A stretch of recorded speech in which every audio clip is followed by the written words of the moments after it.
really difficult right now.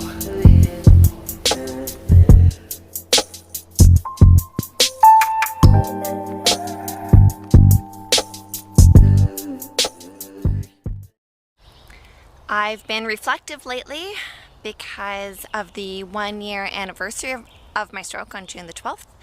And it's important for me to acknowledge the changes in my life and to mark the milestone in both tangible and intangible ways.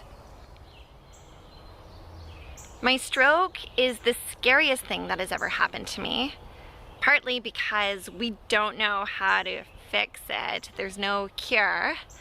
And partly because it has shaken my sense of self. It has rocked the foundation of who I am.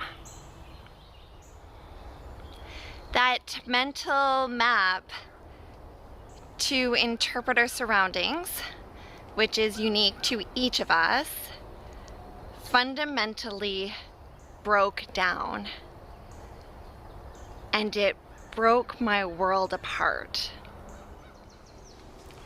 It's scary. It's scary because I didn't feel like I could trust myself. I didn't feel comfortable in my own skin. And the blood clots that are still in my brain, they can still break apart and cause another stroke and send me spiraling into another new world.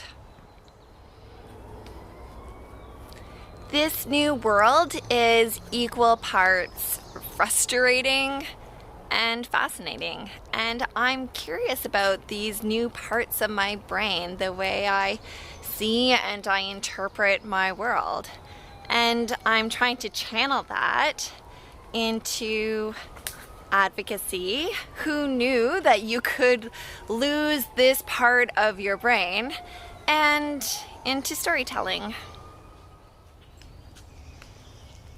So on this 1-year anniversary, I wanted to share what I've discovered about myself.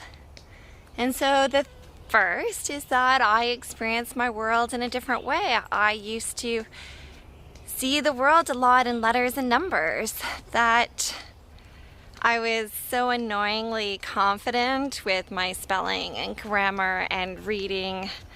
And since I was almost finished my PhD, I spent a lot of time with data and peer-reviewed literature. If you introduced yourself, I might even ask you to spell your name for me so I could cement it to memory. Like almost like a child when they use a sparkler to spell their name in a midnight sky.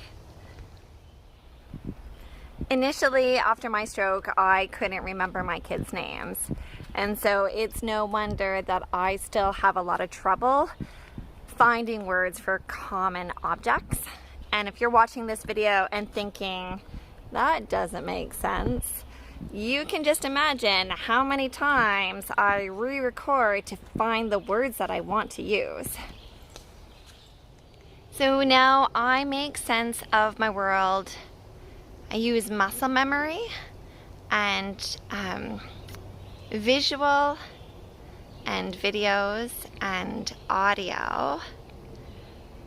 So for example, I'm trying to use muscle memory to memorize the code to get into my front door. And it's amazing that typing the words, I can find them even when I don't know what letters to use at all. But I can't remember our internet password. And so these are not good, they are not bad, they are simply different. I've had friends mention that I am less concerned with ordering my ideas and information. So in these videos, you'll notice that I don't have a takeaway message for you or an outcome, something to learn. just like, who knew that one part of the brain could be responsible for so much, for like memory and reading and writing and mathematics and organizing information and ordering information. I guess I just hope you will find something here that interests you or connects with you. I'm also reflecting on this 1-year anniversary about my role as a mother. Like, I sometimes feel guilt and shame about who I thought I was or who I expected to be. Like, I get tired, like so tired. The only thing I can compare it to is when both kids were nursing and I was up 3 times a night with an infant, and that can last for days at a time. I can't play the board games my kids want to play, so I can only play simple games because I can't plan a strategy. I can't organize my next move. I can't read the cards in the game. But importantly, they are rising to the occasion. They are increasingly patient with my word finding problems. They will help me if I need help with a recipe. They are taking responsibility. And I believe that this will be a more enriching childhood for them, and I believe they will be more compassionate adults because of it. I also think it's important to recognize my abilities. I've been making these videos and I'm telling my story, so I'm learning about ways that I can adapt and how I can problem solve. One of the things that I've accomplished is that I advocated for my health records, my disability, my discharge papers in an accessible format so my screen reader can read it, and the hospital made a policy change. And so that means that people who can't read, such as myself, or maybe who are blind or low vision, can now have an accessible way to access their medical records. I've also started another project. I'm calling it Comfort Headbands. When I had my surgery, my head was shaved and I had staples. And so I really needed something that was comfortable and didn't put any pressure on my skull.